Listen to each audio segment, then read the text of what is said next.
Hello, AI enthusiasts. Welcome to a new deep dive. Most videos on naive Bayes show you the equations but skip the geometric story. In this video, we want to show something different, how independent pieces of evidence stack up to reveal the most likely class. Think of it like a hiker navigating a foggy mountain using only a compass and the feel of the slope. Every small clue helps us build a picture of where we are. We will explore how we combine these clues to make incredibly fast and accurate predictions. Before we look at any new data, we always start with what we already know. This is called the prior probability. Imagine a chef who knows from experience that 7 out of 10 customers prefer spicy food over mild food. This historical knowledge is our baseline. In our model, the prior represents the distribution of classes in our training data.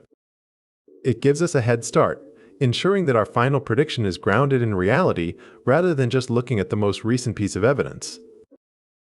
Once we have our prior, we look at the evidence. We ask, if we were in Class A, how likely is it that we would see this specific feature? Think of a detective finding a footprint at a crime scene. If the suspect wears size 10 shoes, the likelihood of finding that specific footprint is very high.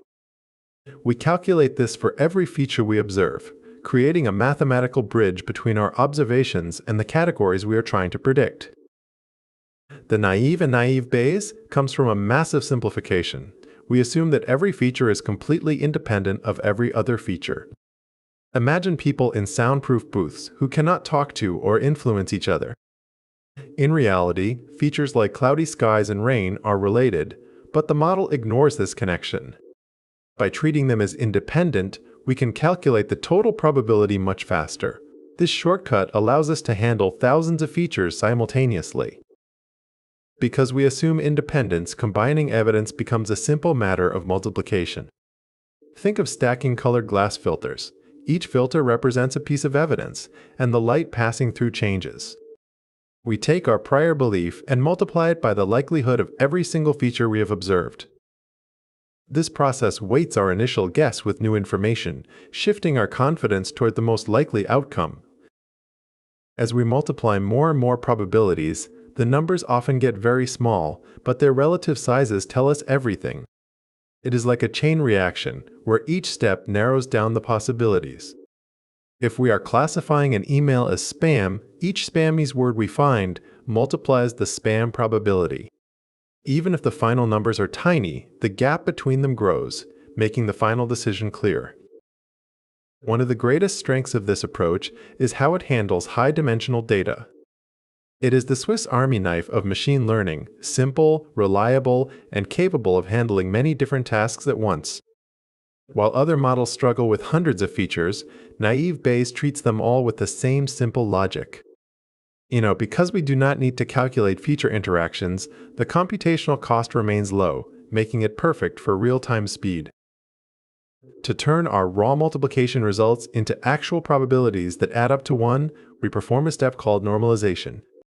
Think of adjusting a volume knob so that the total sound output stays at a constant level.